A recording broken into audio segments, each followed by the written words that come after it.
Yang pertama kali ada di pikiran pemula seperti saya di awal merawat anggrek adalah bunga. Kapan anggrekku berbunga? Bagaimana caranya bisa berbunga? Jadi intinya bunga bukan ke plannya. Makanya Oncidium golden shower lebih disarankan yang gak usah mikirin aneh-aneh, gak usah mikirin keluar bunga caranya gimana. Yang penting suburkan aja dulu, nanti berbunga dengan sendirinya. Assalamualaikum warahmatullahi wabarakatuh. Selamat berjumpa kembali di Kebun Tetangga Channel. Kali ini saya akan berbagi tips bagaimana cara memilih anggrek dan cara merawatnya, juga memperbanyaknya, terutama untuk teman-teman yang baru memulai anggrek atau buat pemula. Jadi cocok menanam anggrek buat pemula. Kita akan bahas satu persatu dan nanti kita akan bagikan cara perawatannya khusus untuk pemula. Sementara kita akan rekomendasikan dulu jenis anggrek yang bisa dirawat untuk pemula. Kita dahulukan dari yang paling sulit terlebih dahulu. Nah, ini adalah anggrek tebu.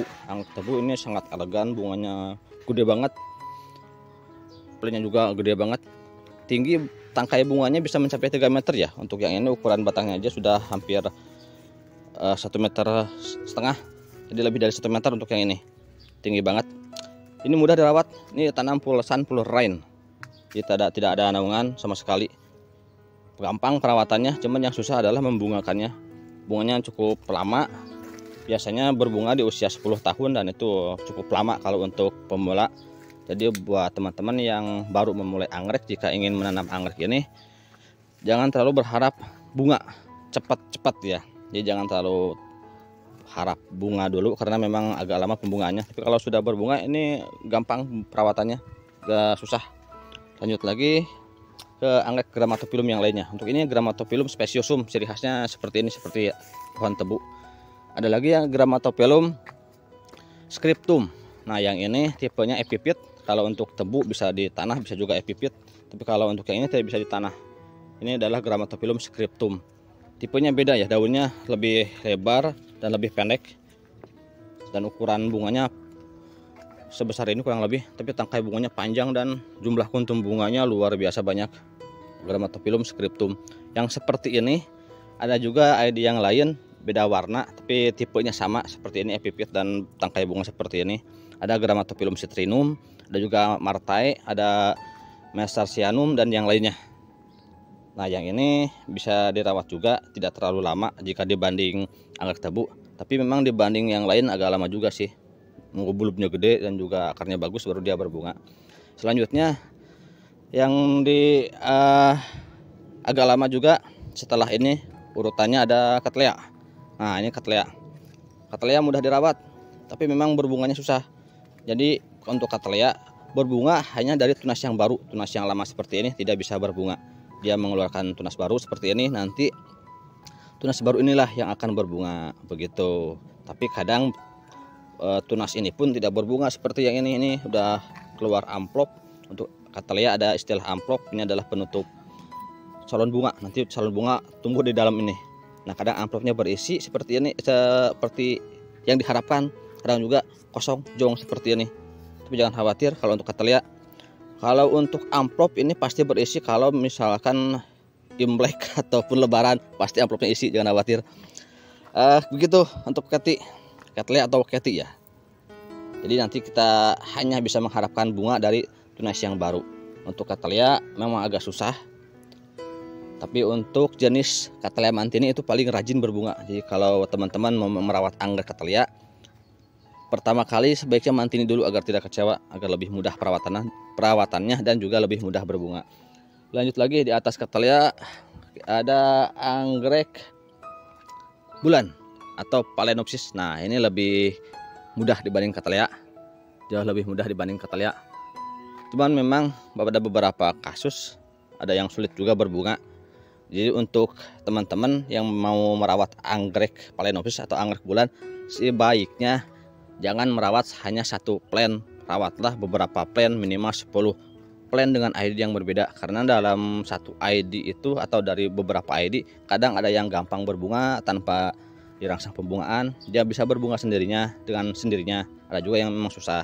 Jadi jika merawatnya beberapa jenis, beberapa ID, dari salah satunya bisa mengeluarkan bunga dengan mudah.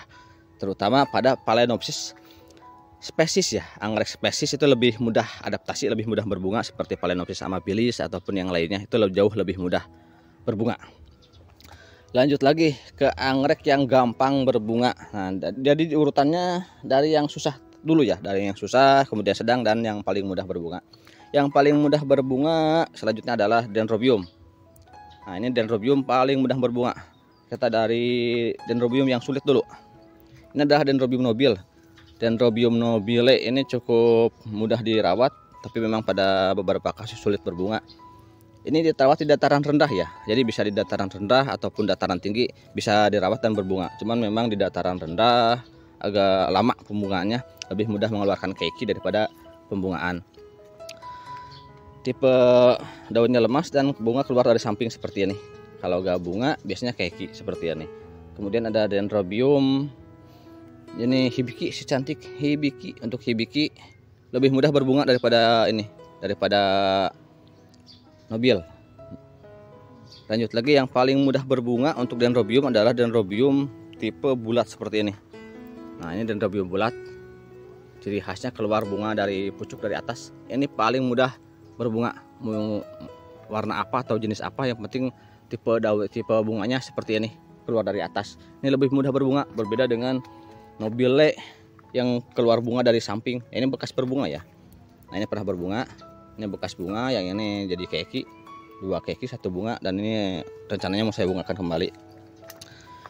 Ya, jauh lebih mudah Dendrobium seperti ini. Nah, ataupun Dendrobium yang tipe keriting. Kalau tipe keriting ya gini, bunga keriting dia badannya tinggi, jadi cukup lama pembungaannya atau menunggu berbunganya cukup lama. Tapi kalau sudah berbunga rajin banget berbunga dibanding Dendrobium bertipe bulat seperti ini. Bunga bulat lebih rajin, bunga keriting seperti ini, dan lebih banyak bunganya. Cuman memang di awal pertumbuhan ini jauh lebih lama pertumbuhannya, karena tumbuhnya gede, dia harus gede dulu baru berbunga. Bisa 2-3 tahun dari seedling baru bisa berbunga. Kalau untuk anggrek Dendrobium bulat seperti ini, di usia 1 tahun aja dari seedling udah bisa dibungakan. Lanjut lagi, yang paling mudah berbunga di antara anggrek epipit. Nah, yang ini Oncidium Golden Shower. Tidak semua Oncidium mudah. Yang ini yang paling mudah berbunga dan cocok banget untuk teman-teman yang baru memulai anggrek. Kita akan fokus ke sini. Cara memperbanyaknya gampang dan cara perawatannya. Untuk Oncidium Golden Shower ini adalah tipe epipit atau habitat aslinya menempel di pohon.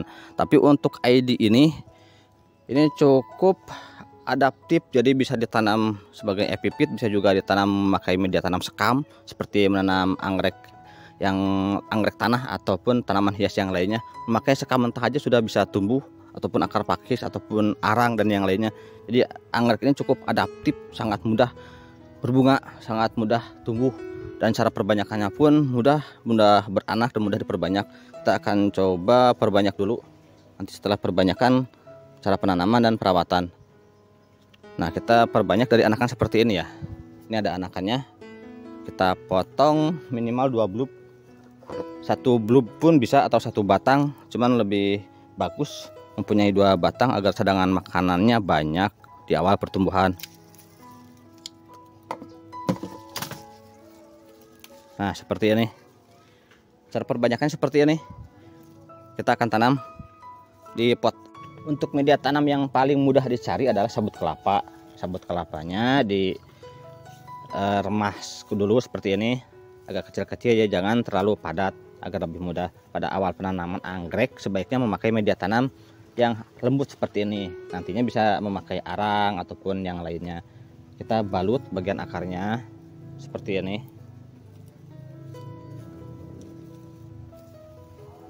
Nah, seperti ini aja cukup kalau pada penanaman awal. Lalu kita tanam di pot. Jika belum terbiasa memakai pot seperti ini, memakai pot gerabah yang banyak lubangnya lebih disarankan kalau untuk pemula. Karena biasanya ketika saya sendiri di awal merawat anggrek itu terlalu rajin, karena terlalu ingin mengetahui ya, sehingga penyiraman terlalu sering, hampir setiap hari disiram. Makanya memakai media tanam seperti ini lebih aman, disiram setiap hari pun aman. Potnya jangan terlalu besar pada awal penanaman. Nanti kalau akar sudah memenuhi pot atau plantnya sudah mulai besar, ditarik potting ke pot yang lebih besar dan ditambahkan media tanam yang lebih keras seperti arang dan yang lainnya. Tapi pada awal penanaman lebih cocok memakai media tanam yang lembut seperti ini, yang tidak terlalu poros agar bisa menjaga kelembaban. Nantinya bisa diambil seperti ini, copot, pindah tanam, ditambahkan pinggirannya dengan media tanam yang lain, atau bisa juga dipecah potnya.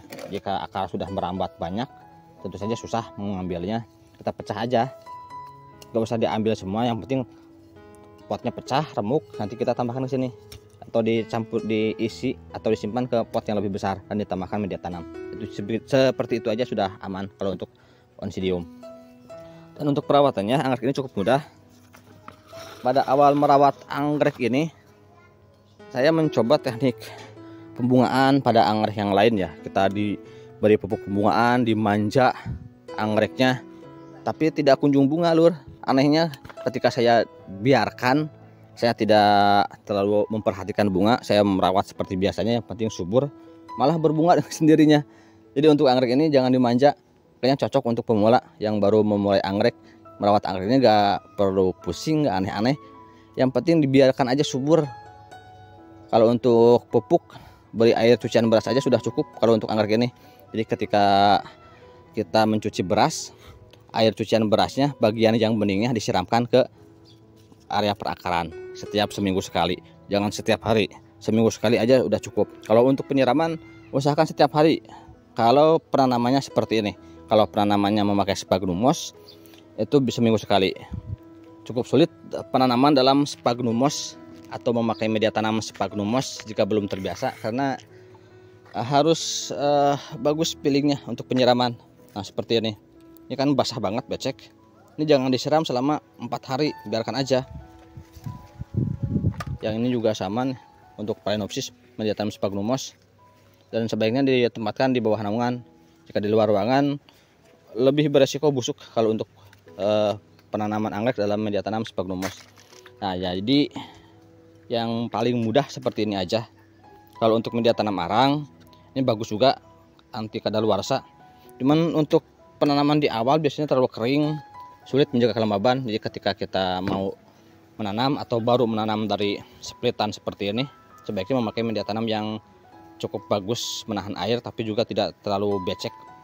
Sabut kelapa lebih disarankan, ataupun kokok fiber, ataupun akar kadaka itu lebih cocok pada awal penanaman seperti ini. Jadi gitu aja kalau untuk Oncidium, gak usah ya aneh-aneh, paling mudah asli. Tapi Oncidiumnya yang ini, Golden Shower. Kalau untuk Oncidium yang lainnya, apalagi Oncidium impor, itu harus ada adaptasi, ada proses adaptasi dari luar negeri ke tempat kita, dan memang membutuhkan waktu yang cukup lama ya. Tidak semudah ini Golden Shower, Oncidium Golden Shower. Bunganya kecil tapi rajin bunga, tidak memerlukan perawatan yang khusus, bisa berbunga dengan sendirinya.